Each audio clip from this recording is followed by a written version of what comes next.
What's up, Call of Duty fans? Welcome back. We've got power rankings for you guys today, breaking down everything that we saw from the 4 teams from Division A, the 4 teams from Division B. That's the last time we'll see them until we get to Miami. My hair's like all over my face right now, and it's like I can feel it. It's really, really annoying. Anyway, let's get into it. We'll rate things up and see what you guys have to say about it. And of course, then we'll do another one after the cross-divisional, and that'll be about it, because we can't really do one before Miami, because that is the one before Miami. Maybe we'll do one if there's like a pro down or something like that. Who knows? But let's go ahead and dig into number 16. No surprises. UYU, number 16. Yep. They're bad. This team is awful. I'm considering doing a little bit of an analysis piece on the UYU before and the UYU after, just to show you guys how much worse this team is. It's not just the fact that these guys are not killing anything. It's the fact that they're not rotating together. They're not playing any mode particularly well right now. The Search is probably the best mode they have going for them, because that's the only map style that they've had wins in. Yeah, it's not good. They went a total of 2-12. Almost as bad as 0-12. Not quite, but almost as bad. This UYU team's bad, and I'm telling you, they're not going to win a set for the rest of the year. The same.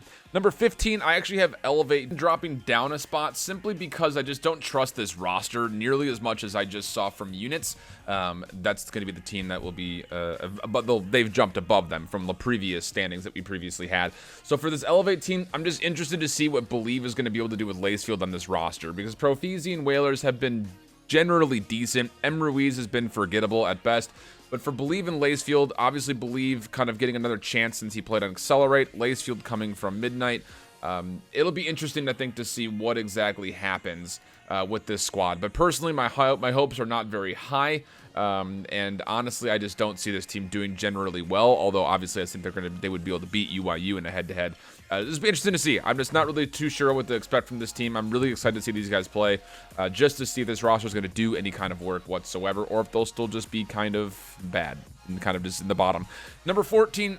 I've got Units in the 14th spot, just a 1-spot bump. I thought that they looked relatively good in the hardpoint and control specifically. They were struggling throughout the entirety of the week in the Search and Destroy until they were able to somehow beat FaZe. But the fact that they were able to beat FaZe in control and one of the hard points, and the second one honestly was really, really close. It was only a 3-point loss for them. This Units team, I think, could get really good really quickly, especially in the respawn. It just comes down to what are they going to be able to do in the Search and Destroy. Yes, they were able to beat FaZe 6-1 on Hacienda, but that was the only one that they were even close to winning. The next closest was a 4-6 loss to UYU. So still a lot of work to do for Units. So for now, I still have them in the 14th spot, but I would not be surprised to see them jump up maybe a little bit more if they can start to clean up their Search and Destroy, or if my team in 13th is actually ended up not being as good as we think they will be. Midnight is in my 13th spot. That's going to be Lama God with Parasite, Frosty, Royalty, and Zap. Frosty, Royalty, and Zap are the new 3 players here, as Zaptius will be coming from UYU as well as Royalty, and then Frosty from Enigma 6. I've been told that this team's been doing very well in scrims, but I put no value whatsoever into scrims because they're practice. They're literally practice. So could not care less about scrim results. Interested to see this team play. I think that if they are playing as well as everyone is saying that they're playing, I would definitely see them be able to bump up to potentially a top 12, if not a top 10 spot, depending on how the rest of that pool goes, because there's a lot of teams that are floating in this next week of cross-div right around each other. So I'm really interested to see what might happen with this Midnight squad. You also got to keep in mind that Parasite is going through just some wild shit that who knows if it's going to affect his playing or not. In my 12th spot, it was a really good start for Evil Geniuses finding a Game 5 win versus 100 Thieves. But they went Game 5 versus everybody, including losses to Splice. Okay, not the worst case scenario. A narrow win versus Units, and that was, again, them doing not so well in the hard point specifically, losing both of those hard points. And then they had to lose and they ended up losing to Enigma 6 in 5. Again, a pretty embarrassing loss on one of the hard points, and they did not win a single Search and Destroy. So this EG's team is just a little bit all over the place. They went 2-2 in the control, and the only 2 that they won were on Arsenal, a map that we knew that this team was pretty good at, and the 2 losses were on, were on Gridlock, where they have not looked good at. So it's just, for me, this team sits top 12 still. I think they can obviously have the potential to beat decent teams. I don't think they beat 100 Thieves as 100 Thieves is full force that day. I mean, they hadn't played in a week. So I don't know. I didn't really find a lot of value in the Evil Geniuses beating 100 Thieves and then being able to escape units and then lost to Enigma 6, lost to Splice. Hard to really argue for them, for me at least, to put them in the top 10. So I have them sitting in the 12th spot. In the 11th spot, this is technically a 1 bump up for Envy, mostly because of Evil Geniuses sliding down. But I'm starting to feel like this Envy team will actually be pretty darn good. It just comes to a lot of circumstances that we have no way of actually assessing or judging until we see them play. I think the combination of Gunless with Decimate, Silly, Aches, and Assault will be looking very good. But my question marks are with Assault. Will he play as well as he did in the open bracket? Obviously, again, that's an open bracket, so it is what it is. You're not playing up against top-tier players. But also, will Aches be able to step up his game? Because he's been really, I think, one of the weaker points of this squad in the last couple of weeks. Not to say that he's bad by any stretch, but you can definitely tell that his performance has not been nearly what we would come to expect from Aches. So I'm interested to see if he's going to be able to turn things around and get back to that former world champion form that we kind of expect him to be at. Based off World War II, obviously. Again, that was a long time ago now, but I'm just expecting more from Aches. I think a lot of the community is as well. So it'll be interesting to see if they can go any higher, but currently just inside the top 12 for me.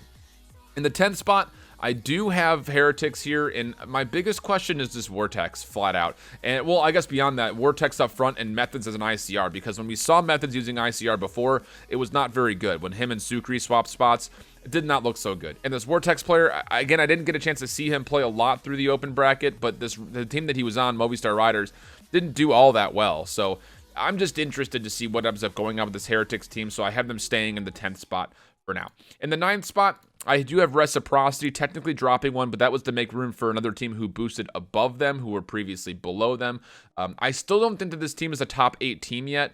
They very well could be. I'm excited to see how Alex plays with this squad, because I think Alex is a very good player. It just, for me, comes down to, will he be able to actually succeed on this level? And that's kind of the biggest statement for a lot of these players that are coming from the open bracket or coming from a bottom 4, bottom 5 team is, are you actually able to play at the level that you need to be a major competitor in the CWL? And for me, I just need to see some kind of signs of life, I think, from Reciprocity first before I can really dive into that. In my 8th spot, going to the top 8, I have Enigma 6 in my 8th spot. It's technically a little bit of a drop for E6. Personally, I like this team. I don't like this team as much as the old team yet, but I think this team is getting better very, very quickly. They were able to do relatively well across all of the modes with the exception of Control. They did not do so well there. They had a couple of 1-3 losses and an 0-3 loss. They did find a 3-0 versus UYU, but this team was starting to get better at Search and Destroy throughout the week, and we saw them have a number of really good games in the hardpoint, but that was also kind of a downside. The other side of that coin is they had a couple of really bad hardpoint matches. That 66-250 loss to EG, for instance, really kind of put a sour taste in my mouth. Everything else had been pretty close, within about 50 points or so.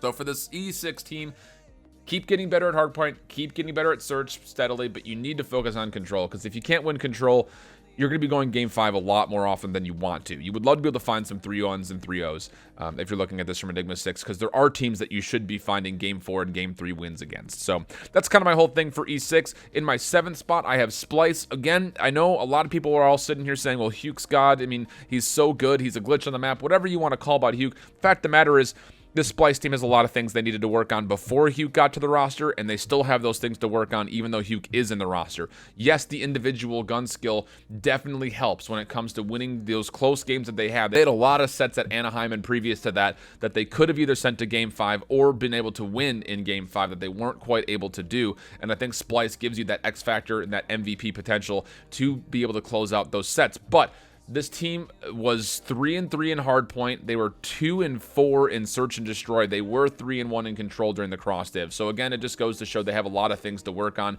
This was a team that was 2-8 at hardpoint at Anaheim and 1-5 in Control. So a lot of things that have to work on to get better, but I think Huke obviously makes this team slightly better just because of the addition of him. Just not good enough to be a top 6 team yet. In my 6th spot, I have EUnited, a little bit of a slip from them, and again, this next week should be a pretty easy week for them. You would hope. If they're able to beat Genji or Optic, or even better, both, they bump up to a top 4 team in my mind. However, I don't have faith that this EUnited team is going to beat the teams that are currently sitting in the bottom 4, like a team like Reciprocity, for instance. I don't know if they could beat a team like Reciprocity based on what we saw them at Anaheim. You might think I'm crazy, but Here's the simple truth of the matter. They were 4-5 in search and destroy, 3-4 in control. This was a team that we boasted so highly about being a great search and destroy team that weren't able to win a single search versus elevate. They went 0-2 in the search in a game 5 versus elevate. That can't happen. They go 1-1 versus UYU in a game 5 win. That can't happen. They lose to Optic, sure. They lose to Gen G, sure. But you can't be losing 3 of your 5 search and destroys to elevate in UYU. That's what I mean when it comes down to will they be able to close things out. They also had a round 11 win versus Reciprocity. That set in particular, yes, it was a 3-0, but the hard point in the search were very close. So EUnited, you have to clean things up. You need to show that you're better than that. Everyone had you pegged for being an Anaheim favorite, and the fact that they weren't able to give them even top 4, I think was a very big disappointment for them. In my 5th spot, I do have FaZe dropping out of the top 4. I think that's pretty merited considering the fact they went 2-2 with a pretty ugly loss, to be honest, versus 100 Thieves. I mean, the hard point was ugly. The control was ugly. The search and destroy was close, but 100 Thieves aren't that great of a search team in comparison to other teams in the league. And then also the Game 5 loss to Units was a big surprise. You don't like to see that. The fact of the matter is they went 3-3 in hardpoint. This was a team that was so good at hardpoint, but more importantly, they went 1-3 in control.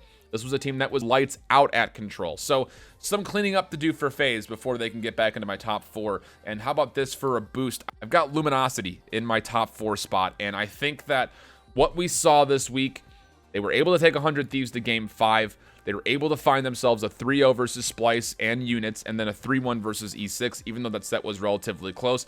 That's without having much practice whatsoever. If this LG team can keep their head down into the grindstone and just work on being the best team they possibly can, this team can absolutely go to being a top 4 squad. And what a change of events that would be. Again, this has been a roller coaster of a season for Luminosity after being very mediocre. They were good, obviously, at Vegas. They weren't so great at, throughout the rest of the regular season. They win Fort Worth. They get a little bit lucky in a loser's bracket run at London. They are not very good at Anaheim, and they're at the bottom of my power rankings. They go up after the Rostermania. Now they're top 4 all of a sudden. Bracket skies are nuts. John and Slatt are playing very, very well. Yes, their stat lines might not be the sexiest things in the world, but they're doing exactly what their roles dictate that they should be doing. I have a lot of faith that this LG team, come Miami, could potentially make a loser's bracket run, get into, or I guess a play-in bracket run, and get into that main playoff and potentially make a pretty decent move here. In the 3rd spot, I still have Optic here, and the top 3 are the same. So I've got Optic in 3rd, Gen G in 2nd, and still 100 Thieves in 1st. Yes, 100 Thieves lost to EG and had a game 5 versus LG, but again, I don't see 100 Thieves when they play at full form and when they're playing very seriously with good rehearsal. I don't see them losing to anybody in the game. The Gen G and Optic conversation, I know a lot of you guys don't like that. I guess we'll see what happens with how they perform. They won't be playing up against each other coming up in this next round of cross-divisional, but we will be able to see how they handle similar teams. So there will be some dictation there, I think, depending on how those weeks go for both Gen G and Optic, but for now I'm keeping them where they are because of the reasons that I've stated previously about Gen G obviously beating them when it came down to them at Anaheim, and they hold a better head-to-head. So that's just the way that's going to go. Sorry if you don't like it. It's just the way it is. I will have a week number 12 setup for you guys. It'll come out on Monday morning before the games come through for you, so make sure you tune in for that if you want to get betting predictions and some other looks as far as the 8 teams that we will be seeing throughout the week. Until next time, though, hope you guys keep holding it down. Later. Bye-bye.